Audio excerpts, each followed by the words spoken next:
दोस्तों, अगर मैं आपको कहूं कि चंद्रमा की धरती पर कदम रखने वाला पहला इंसान कौन था, तो आप बिल्कुल कह देंगे कि नील आर्मस्ट्रांग वो पहले व्यक्ति थे जिन्होंने चंद्रमा के ऊपर अपना पहला कदम रखा। जिस तरह का दावा दरअसल अमेरिका और नासा द्वारा किया जाता है। लेकिन अगर मैं आपसे ये पूछूं कि चंद्रमा की सतह पर दूसरा कदम रखने वाला व्यक्ति कौन था, आप वीडियो को पॉज करके ईमानदारी से नीचे कमेंट बॉक्स में जवाब दीजिए।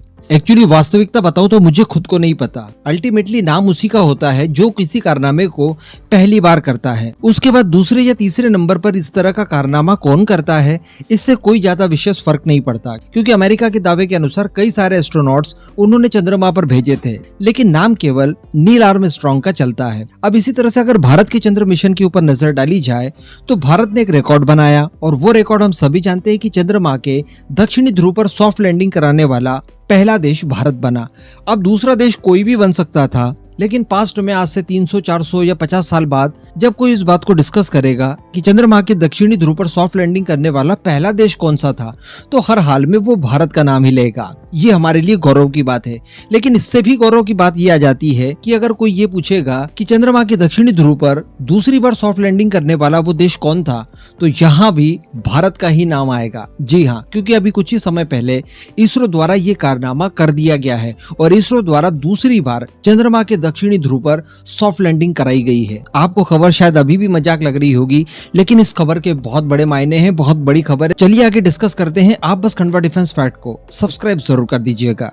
तो दोस्तों, ये खबर तो आपने सुन ली होगी कि चूंकि चंद्रमा की सतह पर अब रात हो चुकी है और ये रात चलने वाली है 14 दिनों तक। इस वजह से इसरो द्वारा कमांड देकर प्रज्ञान रोवर को स्लीप मोड पर डाल दिया गया है और उम्मीद जताई जा रही है कि 14 दिनों के बाद जब वहां पर दोबारा से सूरज की किरणें फैलेगी, उसके बाद इनकी बैटरीज वगैरह चार्ज करके ये दोबारा अपना काम करना शुरू कर देंगे। इससे पहले भी ये लोग कई सारी खोज कर चुके हैं और हम लोगों ने देखा कि ऑक्सीजन से लेकर इन्होंने माइनस टेम्परेचर भी खोज निकाला और कई सारे मिनरल्स वगैरह को चंद्रमा की सतह पर रोवर द्वारा खोजा गया। इसके अतिरिक्त हमारे रोवर ने 100 मीटर की दूरी भी तय की और इस तरह के कई सारे कीर्तिमान अपने नाम पर किए।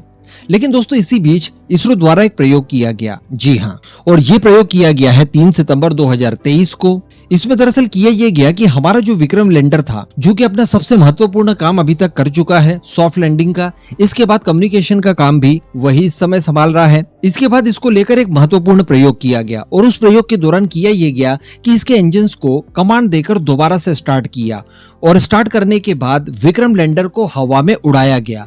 हवा में उड़ाने के बाद फाइनली इसे दोबारा से लैंड करवाया गया और आपको जानकर आश्चर्य होगा कि इसरो इसमें पूरी तरह से सफल रहा और हमारे विक्रम लैंडर ने चंद्रमा के दक्षिणी ध्रुव पर दोबारा से सॉफ्ट लैंडिंग कर ली। और ये भी अपने आप में एक कीर्तिमान होगा, क्योंकि अब हम लोग जानते हैं कि इसके मायने एक्चुअली है क्या। बताया जा रहा है कि 40 सेंटीमीटर तक इसने उड़ान भरी, ये 40 सेंटीमीटर तक ऊपर गया। उसके बाद जिस प्रोसेस से सॉफ्ट लैंडिंग की जाती है, एग्जैक्टली उसी प्रोसेस के जरिए इसने दोबारा से सॉफ्ट लैंडिंग की। अब यहाँ पर दोस्तों आपको याद आ रहा होगा, मैंने कुछ समय पहले आपको एक वीडियो बनाकर बताया था कि हमारे जो फ्यूचर में मून मिशंस होंगे वो अब किस तरह के होंगे। तो उसमें एक चीज हम लोगों ने डिस्कस की थी और वो ये थी कि अब हमारा जो मून मिशन होगा वो मून पर जाकर सॉफ्ट लैंडिंग तो करेगा, हमारा रोवर वगैरह सारा कुछ दौड़ाएगा चंद्रमा की सतह पर, लेकिन इसी के साथ साथ चंद्रमा की सतह से कुछ नमूने लेकर हमारे मून मिशंस अब वापस धरती पर आएंगे, जैसा कि अमेरिका और चाइना वगैरह कर चुके हैं। उसके बाद उन नमूनों की पृथ्वी के ऊपर हमारे इसरो द्वारा जांच की जाएगी और किस किस तरह के तत्व इसमें पाए जाते हैं, इन सब के बारे में विशेष अध्ययन करेगी। उसके बाद कहीं जाकर हम लोग इस लायक हो पाएंगे कि एक्चुअली हम लोग हमारे एस्ट्रोनॉट्स को चंद्रमा की सतह पर उतार पाएंगे। तो ये जो कदम इसरो ने उठाया है और ये जो प्रयोग किया है कि हमारे लैंडर के इंजन्स को दोबारा से स्टार्ट करके उसको उड़ाकर वापस से सॉफ्ट लैंडिंग करवाई, ये उसी मिशन का एक हिस्सा मान सकते हैं। इसी तरह के प्रयोग को जब आप बड़े स्तर पर करेंगे, तभी जाकर ये सॉफ्ट लैंडिंग करने के बाद चंद्रमा से नमूने लेने के बाद वापस उड़ान भरकर धरती तक सकुशल आएंगे। तो अल्टीमेटली जो चंद्रयान 3 था, इसने हमारे एक साथ कई सारे गोल्स को पूरा कर लिया। इसके अतिरिक्त भी मैं आपको दोस्तों बता दूं कि ये टेक्नोलॉजी हमारे लिए एक और महत्वपूर्ण हिस्से के तौर पर देखी जा सकती है। दरअसल नासा ने कुछ सालों पहले जब अपना लैंडर लैंड करवाया था मंगल की सतह पर, जी हाँ, मार्स मिशन के तहत उन्होंने अपना लैंडर भेजा था, तो उस लैंडर के साथ कुछ छोटे छोटे पोर्टेबल से हेलीकॉप्टर्स भी भेजे थे और उन हेलीकॉप्टर्स ने लैंडर से निकलने के बाद प्रॉपर उड़ान भरी और काफी नजदीक से एरियल व्यू भी दिया था मंगल की सतह का। तो एग्जैक्टली कुछ इसी तरह के काम हम भी इन फ्यूचर करने वाले हैं। हो सकता है कि अगली बार जब हम लोग मून मिशंस भेजें तो उसमें इस तरह के छोटे छोटे से पोर्टेबल हेलीकॉप्टर्स भी भेजें, तो वो भी इस टेक्नोलॉजी के आधार पर प्रॉपर चंद्रमा की सतह पर उड़ सकेंगे, हमें एरियल व्यू दे पाएंगे काफी नजदीक का। और चूंकि ये काफी ज्यादा फास्ट होते हैं तो ये किसी तरह की रिसर्च तो खैर नहीं कर पाएंगे क्योंकि ये हवा में होंगे, लेकिन रोवर की तुलना में काफी ज्यादा ट्रेवल करने में ये सक्षम होंगे, काफी स्पीड से और लंबी दूरी तय करके ये हमें बहुत सारे फोटोज और वीडियोस रियल टाइम में भेज पाएंगे। तो ये गोल भी हमारा इस प्रयोग से सिद्ध होता है।